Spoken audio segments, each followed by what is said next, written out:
Welcome back to the Beyond the Stride podcast. I'm your host, Will Loggia, and today we have a guest who needs no introduction.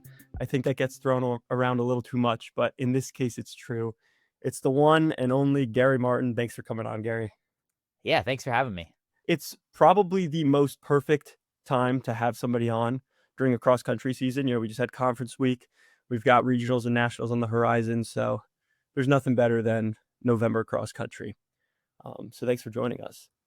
Okay, so coming off conference, great meet, 61 points for your Cavaliers. Second place was Syracuse with 65 points. So really close race. It doesn't get much closer than that. I'm curious, what was it like finding out that you won? Because I'm guessing it wasn't like, oh, we know we won instantly.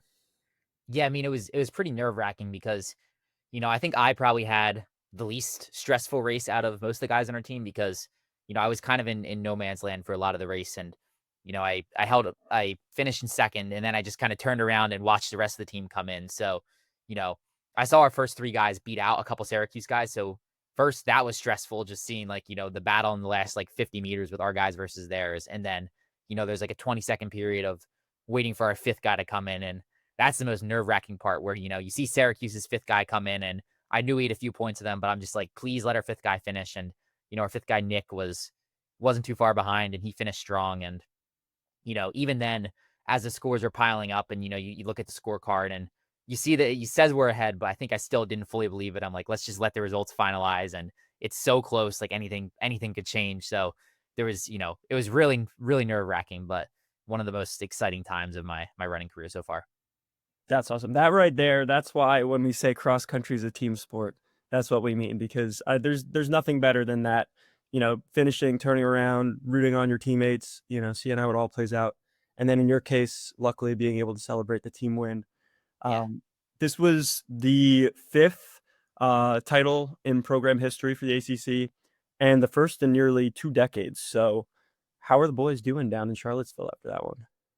Yeah, I mean, we're pretty excited. And, I think especially the ACC is so good right now that, you know, there is so many ranked teams, so many teams that are going to be competing for top 10 spots at nationals. And just to be able to, come out on top of the field like that, you know, we're in a good spot, and, we're going to take the victory, and we're going to be excited about it for a couple of days, but then kind of just got back to work, treated it like any other outcome, and, just really getting ready for regionals and nationals, because that's when we're going to have to go out and prove ourselves again. Absolutely. And regionals this year, you're hosting it, right? Panorama Farms, Charlottesville. How do you think that plays a role in keeping your momentum going here? And have you guys been able to run on it much? I saw a workout, I think it was early October, that was on YouTube, where you guys were doing like 3Ks, 2Ks, 1Ks. How often do you guys get out there? Yeah, I mean, we're out there pretty much once a week at least, if not twice a week. So we do a ton of our stuff out there. I feel like I know the course like the back of my hand at this point. So, it's definitely a home course advantage. Just one, being familiar with the course, having run it this much, I think is helpful in just going out and knowing how to execute, and knowing like where moves will be made, and knowing every little bit of the course. And it's also an advantage, I think, just not having to travel. That'll be nice. And, having friends and family and, people from UVA out supporting, but also just, getting to save the 2 or 3 days of travel that we'd have to spend otherwise. Yeah. What's that like with the getting people who may not necessarily always come out to a cross country meet, but when you guys are hosting, is there an effort to get, the student body? It's not typically a sport that's going to draw people as the same way as like football or basketball, but is there an effort from your team to try to get that out there? Yeah, I think so. I mean, like you said, we're never we're never going to be football or basketball, but I mean, Charlottesville in general has a really good running community, so I think there's a lot of students and just people in the area who are fans of running or like to run, who will come out to support. And, you know, I think we usually have a pretty good turnout compared to other meets, and just a lot of people who get excited about hosting these meets here and want to come watch. Yeah, I personally have a few friends who I know are gonna try to make it out there in Charlottesville, so hopefully they'll be rooting on Gary Martin and the boys. Nice. Yeah. But yeah, for you, there's kind of a point in cross country. Very few runners get to this point, but you can kind of go out into these races, and the goal is simple. It's you're trying to win. Do you feel like that's the point you're at in every race now? Pretty much. I mean, cross country is so different because, track and field, it's pretty simple where, you want to just go out and win every race. And even when you're looking at the team score, you're going to score the most points by just going out and winning. But cross country, you know, there's team tactics at play within the race. And, sometimes you're trying to pack up with your guys and maybe like wait a little later to make a move to get the team to a point in the race where you want everyone together. And obviously the main goal is winning as an individual because that's the lowest amount of points you can score for your team. But I think there's also some other stuff that goes into it where, you're trying to work together and you're not only trying to have the best race for yourself, but you're also trying to help other guys like get to their spots and, run as fast as they can. Now, you don't have to give away like your race strategy and everything, but when you talk about, running with your guys, stuff like that, but you are also intending on being the lowest stick possible and getting that individual title. How do you kind of balance that? Like, how is there like a sense of how long you can do that, or like how big the gap can get before it's like you just have to go with the leaders? Yeah, I mean, our team's good enough that I feel like even when if I'm ahead of them in a race, I'm not so far ahead that they're not within striking distance. And, at our first meet, Gans Creek, like, I was probably 10 seconds ahead of our guys for a lot of the race, but, you know, last 2K, someone like Justin Wachtel and then Brett and Nate, I'm within their eyesight. And, Justin closed the gap so much he almost caught me. And I think, that's the benefit we have where I can go out and I can run at the front and I can try to win the race. But our guys are good enough where they're not very far behind and they're working with each other, but also keying off of me and, really just getting ready to run hard at the end of the race. At what point did you kind of develop that confidence that you're going to be up at the front of these races? Was it ACC's last year? You know, that was a great win for you, beating, some of the top guys in the country. Or was it before that? I think definitely ACC's last year. I think even going into that, I think I never really had the goal of winning. I didn't, you know, I think maybe going in, I was thinking top five and just put myself with the leaders and see what happens. But after that, I think I kind of realized that maybe my fitness and especially my 8K, 10K fitness was ahead of where I thought it was going to be and ahead of where I thought it could get over my career. And that was kind of the last few races of that season. ACC's regionals, nationals was kind of adjusting my expectations and adjusting my confidence based on my fitness. And, I think that was something that even last cross country season, I was still figuring out. And obviously, indoor and outdoor, I had goals that kind of reflected where I ended up being at. And this season, I kind of came into it with the confidence of, I think I can beat anyone in the country. And, I'm going to run races that way. And ACCs individually, I didn't, would have loved to win it. And, I think Rocky's a guy who I want to key off of and I want to be as good as, but just kind of, keeping that confidence going. And, when you don't win a race, just kind of learning from it and getting ready to bounce back the next time. Yeah, and you mentioned Rocky Hansen there. Of course, he was ACC champ this year, great competitor. I'm curious, what was kind of your experience, battling him, also, going for the team win? Obviously, team win was the priority. But yeah, take me through kind of your experience with that. Yeah, the goal going in, obviously, I wanted to win again. And I think, he's a really smart racer. He's a really talented runner. And I think, you know, I didn't run the race as well as I would have liked to in the middle of it, but I was proud of myself for, even though I let a gap form, I never really let the race fall apart and let other guys catch me. And I felt strong at the end of the race. So the biggest thing was I felt like there was, room for growth and stuff I could take away that was positive. And I feel like I haven't really hit my peak yet this season. So I feel like I'm going to be going into regionals and nationals with a little bit of a chip on my shoulder and just, getting ready to prove that I'm, even better than I've proven so far this season. Yeah, definitely a lot of momentum for you and the team to carry into regionals and nationals. Um, Regionals is an interesting one because it's a necessary step in getting to your big goals at nationals, but you know, there's almost a sense of like overlooking it. And I know that's not something that you're doing. But what is kind of the mindset approaching a meet that's almost a track equivalent of like a prelim round or something like that? Yeah, I mean, I think cross country is different because you kind of just need to treat every race, treat every race the same, and just go out and there's no like tactical sitting and kicking in cross country. So mentally, just treating it like any other race and getting ready to go out and, give it my all and be at the front and do what I have to do. 1 minute at a time, right? Yep.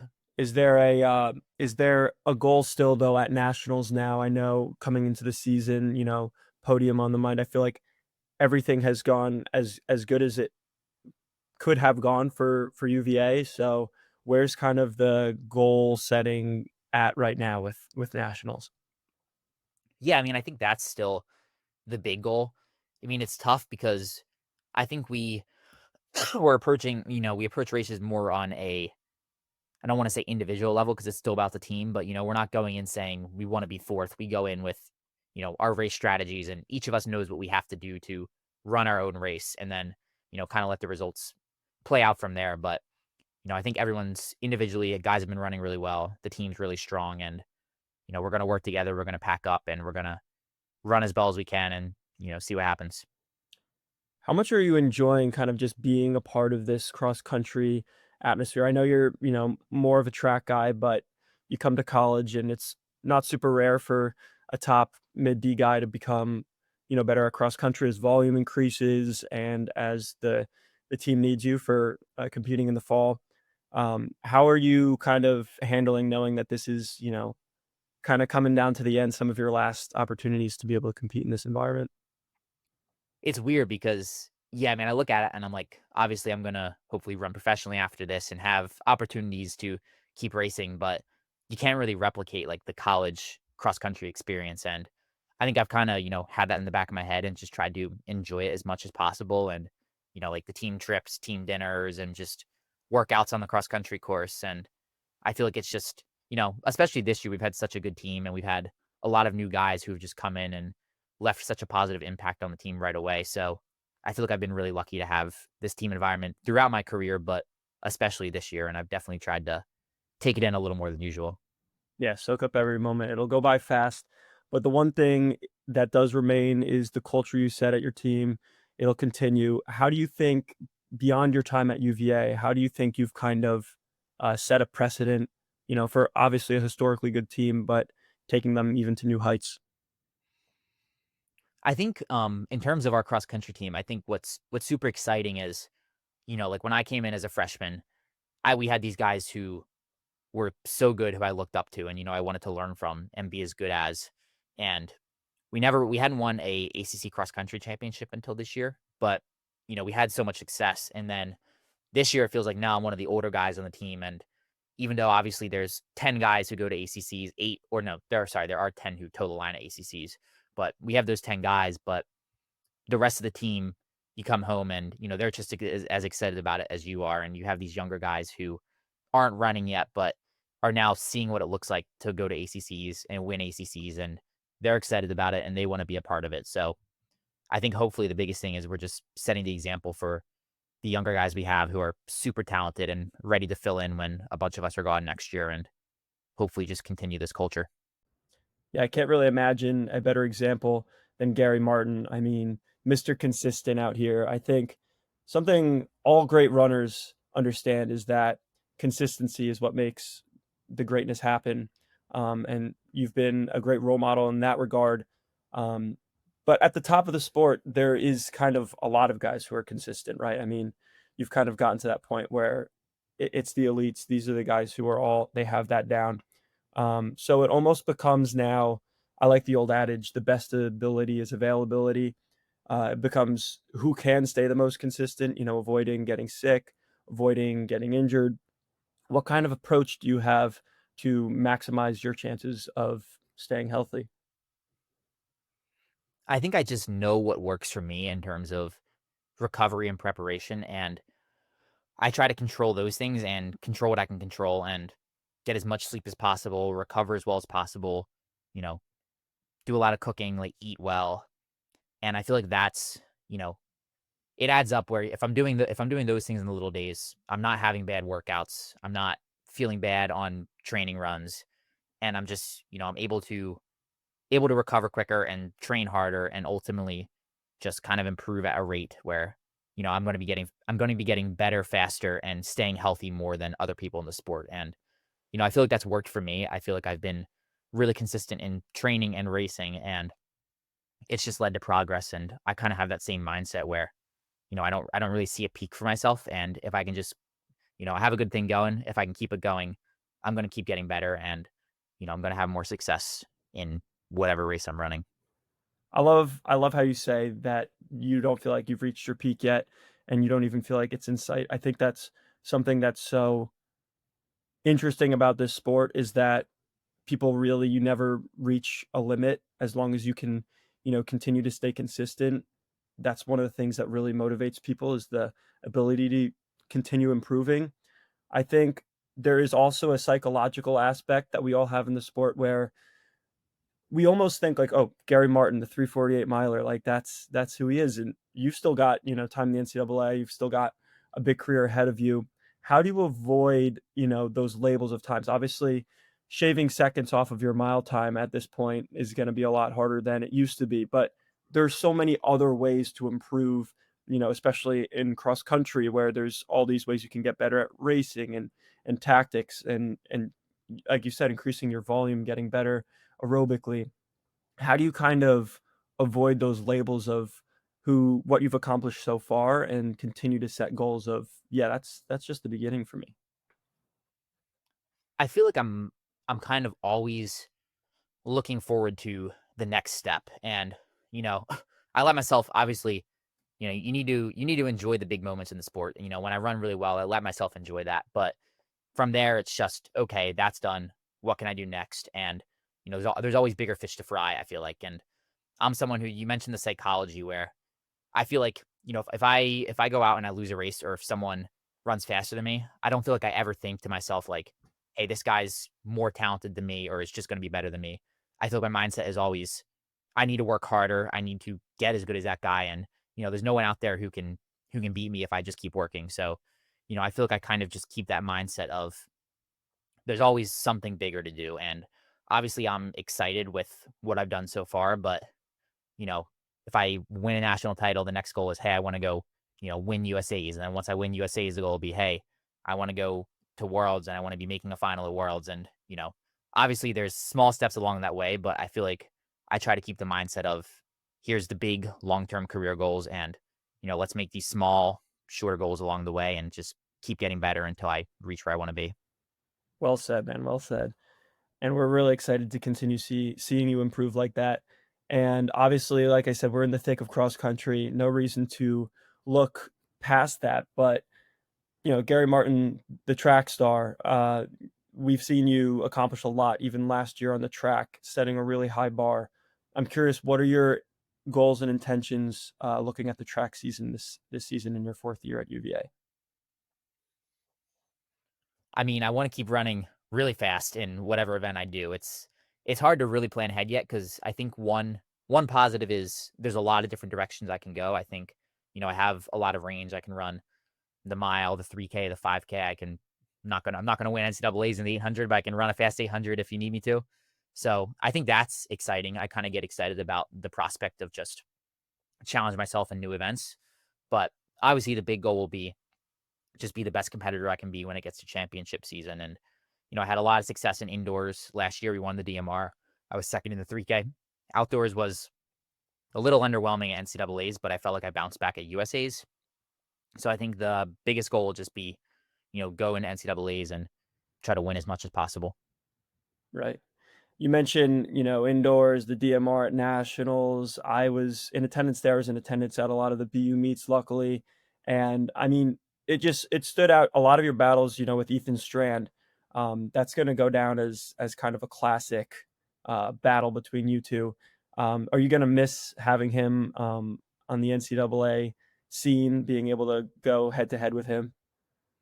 Yeah, I mean, I definitely will. It was, I feel like between having him and Parker in the ACC, you know, it just pushed me to be better because it's one of those things where when you have guys who are running faster than you or on the same level as you kind of just need to, to step up to their level. And same thing, like I feel like I had myself associated with Ethan so much just from, racing him at both my sophomore and my junior year and being close to him at ACC meets and NCAA meets that when I saw him go run 348 at BU, it was like, okay, well, if this guy's running 3:48 and I've been right behind him like the whole career, my whole career, then I should be able to go out and run 3:48. So, just having guys that good in the conference, I think, is always going to make you better as an athlete. And, I feel the same way with Rocky now, where I feel like he's someone where, he's going to be giving me problems this senior year. And I know it's not going to be a cakewalk to anything. So, I think it's going to be exciting just to have people around me to push me and get better. And I feel like that's been one of the biggest keys to my success is just having so many good guys in the NCAA that you've got to be better than. I love that. I love what you said about, the 348 standard being set by a guy that you felt like you were, pretty much even with, and then being able to do it. It's a lot like when the 4 minute mile barrier was broken for the first time, Bannister does it, and then quickly a lot of people follow suit. But yeah, that's what the sport's all about. I feel like that's what makes it exciting. The battles, great athletes going head to head. You're not going to win them all, but that's kind of what makes it so fun to line up. And it doesn't really matter what people predict. Doesn't matter what people think is going to happen. You get the opportunity to go out there and do it, and you do it pretty much better than anybody. So it's a lot of fun to watch. Something I want to get into is the partnerships and brand deals, because I know you have a lot of them. And if I were a brand in the running industry, Gary Martin would definitely be at the top of my list as a great guy to get on board. But this is all very new to everyone with NIL and everything. So, I'm just curious to hear, how has the experience been for you in that department? I mean, it's for me, I feel like I've been really lucky where I've had a very positive experience. And I think track and field is one of the sports where if you look at NIL, it's in I would say a very positive place right now, or at least a mostly positive place. And, there's athletes are benefiting a lot from it, which I think is good. And, for me, I have this partnership with Brooks, which has been awesome. It's been going on, I guess, a year and a half, but going on 2 years now. And, they've been super supportive of me and, you know, really good people. And I feel like they've helped me take my training and racing to a new level too. And then, someone like Garmin, I mean, I've used Garmin my whole life since I've started running. So I feel like that was like a no brainer where, they reach out to me and I'm like, I already used the product. So I feel like stuff like that is super beneficial for the athletes. I mean, there's so much that goes on behind the scenes of running, whether it's running shoes, watches, like fueling stuff, just stuff you use to train that, I think it's a win-win for these companies who want to get their brand out there and, have athletes who are already using it. And then athletes who, like I said, use the product and, maybe can get extra product or some money for promoting them. It absolutely is. I think win-win is the best way to describe it. Obviously, for you, like you said, using Garmin your whole life, like, perfect. That's perfect. But also you have so many people who look up to Gary Martin, and I know it's something you've spoken to before. Beyond just being, one of the top athletes, you also kind of have a brand image of yourself as that running nerd, and like, you didn't really manufacture it. It's just like people jumped on, made that a thing, and like, all right, sure, like, and we love it. So that's great. And even beyond those, I've seen, you know, some other brand deals. I think I've seen posts of you using the Lightspeed Lift. That's a super cool partner to have. It's not one that I would typically think of, or like working with them. I actually, unfortunately, had to use it for being injured for a couple years in college, but it was great. And I'm just curious, do you use that on a regular basis just as a way to, maintain your volume and be able to get that kind of extra running with a less of a load? Yeah, I mean, same thing. That was kind of something that just kind of came about organically because I think my sophomore year of college, I started using the light speed for some doubles as I was increasing mileage and really like just more of an injury prevention thing where it was like, you know, I'm training really hard on ground 7 times a week, seven runs a week. And if I can make the extra 2 runs that I'm doing for my doubles take 15% of my body weight off of the legs, it's gonna help me, it's gonna help me stay healthier and it's gonna allow me to get volume in while also taking a little pressure off on these runs that are a little lighter and, not as integral to the main part of the training cycle. Proactive, not reactive. I love it. That's the way to Exactly. do it. Um, so like we've said, my personal advice to you is just enjoy every day, every second of the rest of your time in the NCAA with training, with competing, and just living with your teammates. There's nothing quite like that. But That being said, I have to ask, just to briefly look ahead beyond the NCAA, what are your goals beyond college? I mean, like I mentioned earlier, I think I have really big goals. I mean, I want to be someone who's making world teams for years to come. And, I think that starts with this year USA is trying to, I know there's not a world championships this year, so it doesn't really apply for that. But, trying to go be top 3 at USA's this year and, one of the best 1500 runners in the world, one of the best 5K runners in the world. And, really, I think my goal this year is obviously I want to dominate the NCAA environment, try to be the best college runner there is. And then after that, like I said, take it step by step, try to be the best runner in the USA, try to be the best runner in the world, and, you know, just see how far I can take this thing. Well said, man. Well said. Well, it's been a pleasure speaking with you. Good luck the rest of your cross country season here. We've got regionals in a week. You're hosting it there in Charlottesville. Best of luck to you and the Cavaliers. And then we've got nationals after that. Hopefully. And then beyond that track, I mean, there's just so much ahead of you that is going to be a lot of fun for us to watch and even more fun for you to get out there and compete. Thanks again for being on, Gary, and best of luck. Thank you. Appreciate it.